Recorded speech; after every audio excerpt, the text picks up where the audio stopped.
இன்று அதிகாலை கெடாவின் கோலகெடாவில் ஏற்பட்ட கடும் கடல் அலை சீற்றத்தால் நகரின் சில பகுதிகளில் வெள்ளப்பெருக்கு ஏற்பட்டது. நள்ளிரவு முதல் அதிகாலை 2 மணி வரை சுமார் 2 மணி நேரம் நீடித்த இந்த சம்பவத்தில் படகுத்துறை, குடியிருப்பு பகுதிகள், உள்ளூர் சந்தை உட்பட பல பகுதிகளை கடல் நீர் மூழ்கடித்தது.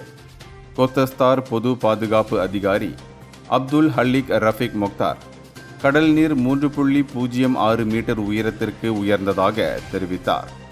இது பல தாழ்வான கடலோர பகுதிகள் மற்றும் சுற்றுப்புறங்களில் வெள்ளப்பெருக்கிற்கு வழிவகுத்தது.